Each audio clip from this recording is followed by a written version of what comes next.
di pinggiran sebuah kota kecil yang cukup ramai, di mana suara motor, pedagang lewat, dan anak-anak bermain selalu terdengar sepanjang hari.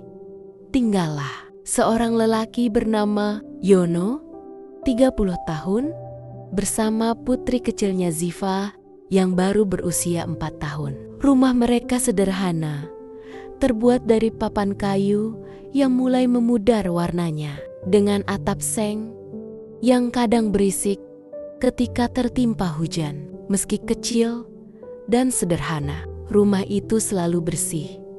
Bukan karena kelapangan, tapi karena Yono selalu menjaga agar Ziva merasa nyaman. 2 tahun telah berlalu sejak istrinya meninggal. Sejak saat itu, hidup Yono berubah sepenuhnya. Ia bekerja serabutan, kadang menjadi kuli bangunan, kadang mengangkut barang di pasar, kadang membantu bengkel dekat rumah. Apapun yang penting halal dan cukup untuk membeli susu serta kebutuhan Ziva. Setiap pagi, sebelum matahari naik tinggi, Yono sudah bangun untuk menyiapkan hari.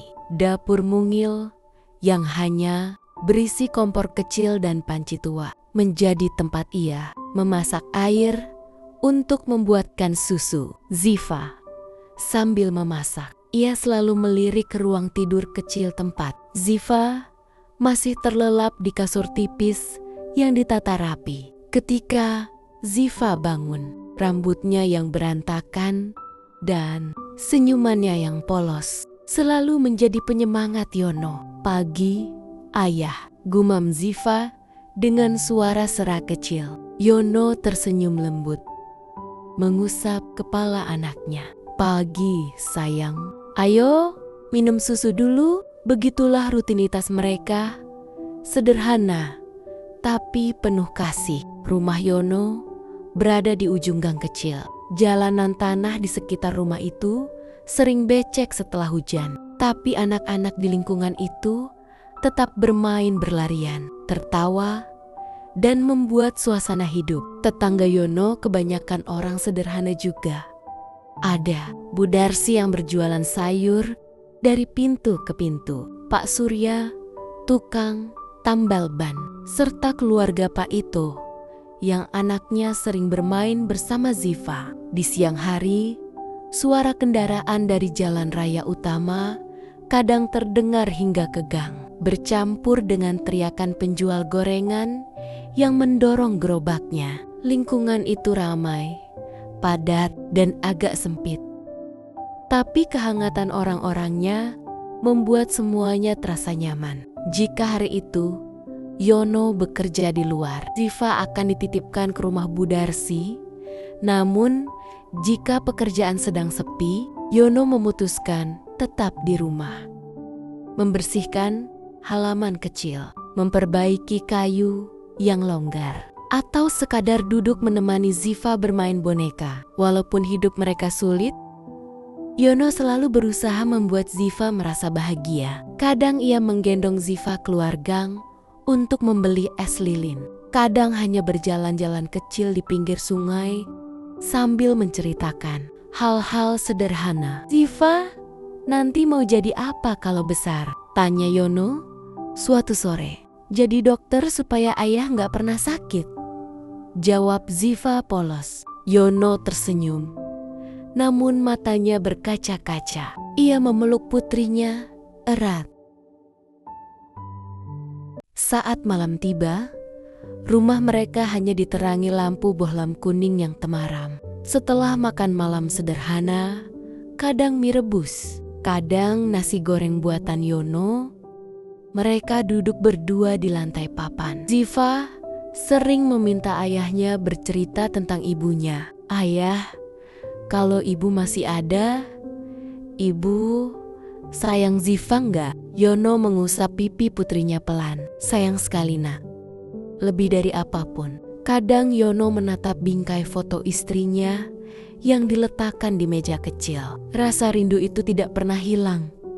Tetapi Ziva adalah alasan ia tetap kuat berdiri. Ketika Ziva sudah tertidur, Yono sering duduk sendirian di depan rumah sambil menatap langit malam. Suara kendaraan dari kejauhan, cahaya lampu jalan, dan hembusan angin malam menjadi teman sunyinya.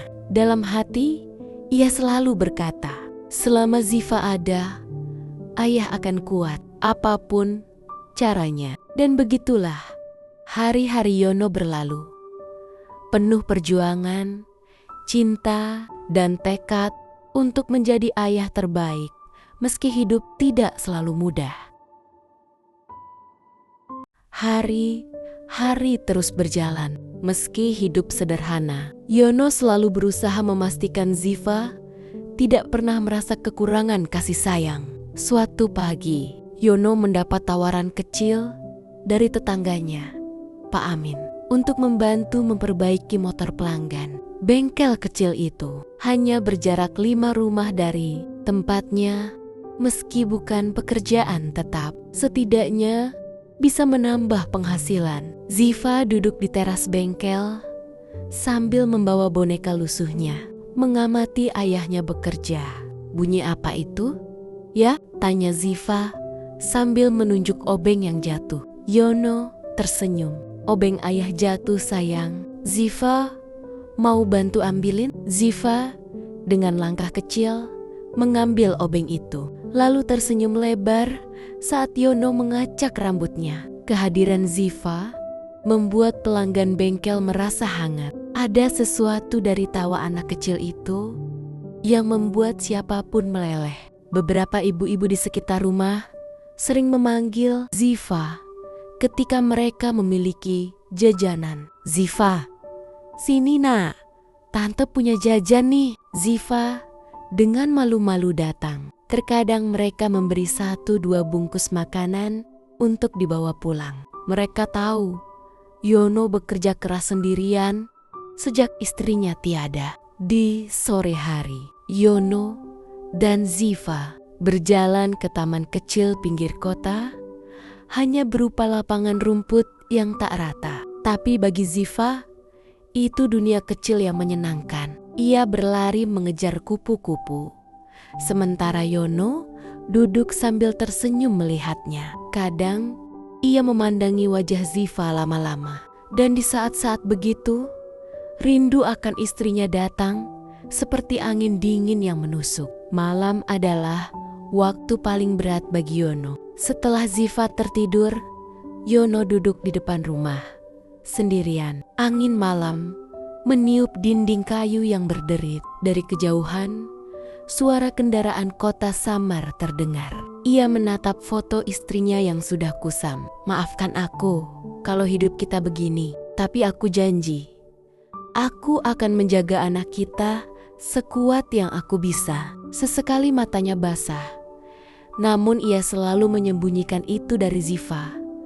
Baginya, anak kecil itu tak boleh melihat dunia sebagai sesuatu yang berat. Suatu hari, seorang pelanggan bengkel memperhatikan hasil kerja Yono. Kerjaanmu rapi, mau aku kenalin ke teman? Dia butuh mekanik tambahan di bengkel resminya. Yono tertegun, seolah tak percaya. Serius, Pak? Ya, kamu layak mencoba. Sepulangnya ke rumah, Yono menggendong Ziva dan berkata pelan, doain ayah ya nak. Besok ayah mau coba kerja di tempat baru. Ziva bertepuk tangan kecil. Tak sepenuhnya mengerti, tapi ikut bahagia. Beberapa hari kemudian, hujan deras mengguyur kota. Atap seng rumah Yono mulai bocor di beberapa titik. Air menetes tepat di dekat tempat tidur Ziva. Yono mencoba memperbaiki dengan kain dan ember, tapi bocor itu makin parah. Ia menghela napas panjang, melihat rumah kecil mereka mulai menyerah pada usia. Dari luar, suara tetesan hujan bercampur suara kendaraan kota. Ziva memeluk bonekanya sambil bertanya lirih, ayah, rumah kita kenapa? Yono terdiam. Ia menatap atap yang menetes, lalu menatap anaknya yang ketakutan. Tahun-tahun berlalu setelah pelanggan itu memperkenalkan Yono kepada temannya, pemilik bengkel resmi. Awalnya, Yono ragu. Ia hanya lulusan SMP, tidak punya sertifikat, dan terbiasa dengan bengkel kecil. Namun pemilik bengkel, Pak Guntur, melihat ketekunan dan kejujuran Yono. Kalau soal skill, gampang diasah, kata Pak Guntur. Yang susah itu cari orang jujur. Dan kamu punya itu, Yan. Ucapan itu membuat Yono hampir menangis. Saat itu juga, ia diterima bekerja sebagai mekanik junior. Bengkel resmi tempat Yono bekerja jauh lebih ramai dan rapi dibanding bengkel kecil dulu. Setiap pagi Yono datang paling awal, menyapu, mengecek peralatan, memastikan semuanya siap. Ia bukan orang yang pintar bicara, tapi tangan dan hatinya bekerja sungguh-sungguh. Penghasilan tetap yang ia terima tidak besar, namun cukup untuk makan, untuk memperbaiki rumah sedikit demi sedikit, dan yang terpenting cukup untuk sekolah Ziva. Setiap malam, Yono melihat Ziva belajar di meja kecil dari kayu pemberian tetangga. Ia selalu tersenyum bangga. "Ziva, belajar buat apa?" tanya Yono suatu malam. Ziva tersenyum sambil mengerutkan alis manisnya. "Biar nanti Ziva bisa kerja bagus, terus ayah nggak capek lagi." Jawaban itu selalu membuat dada Yono hangat dan sesak sekaligus. Tahun berganti, rambut Yono mulai dipenuhi uban. Tulang punggungnya terkadang ngilu karena pekerjaan berat, tapi ia tak pernah mengeluh. Baginya, melihat Ziva tumbuh menjadi gadis cerdas adalah obat terbaik untuk semua lelah. Rumah kecil mereka kini jauh lebih rapi. Atap seng yang dulu bocor sudah diganti. Beberapa papan lapuk juga sudah dipertebal. Masih sederhana, tapi jauh lebih layak dan nyaman.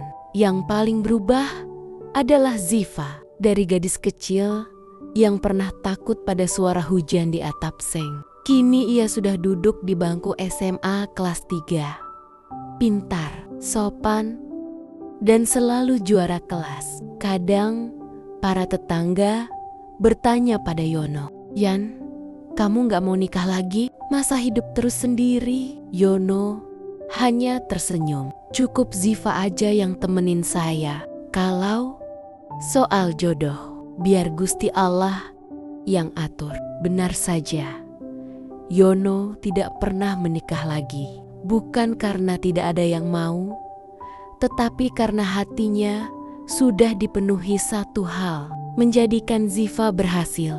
Suatu malam, Ziva pulang dari sekolah membawa formulir. "Ayah," katanya sambil duduk di samping Yono, "aku mau daftar kuliah di Politeknik Negeri, jurusan teknik otomotif."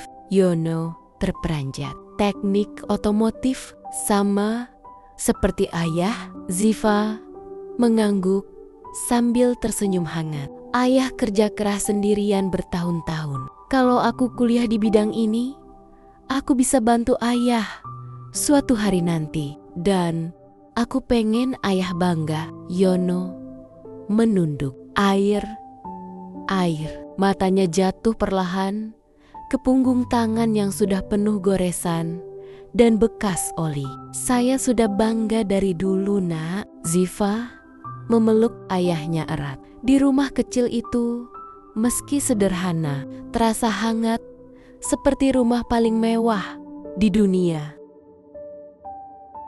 Kisah Yono mengajarkan bahwa cinta seorang ayah tak selalu terlihat dari banyak kata, melainkan dari kedua tangan yang tak berhenti bekerja, dan dari hati yang memilih berkorban dalam diam. Dan pengorbanan dalam diam seringkali adalah bentuk cinta paling tulus. Dan yang paling penting, orang yang bekerja dengan jujur, ikhlas, dan sabar pasti akan dipertemukan dengan jalan yang terbaik.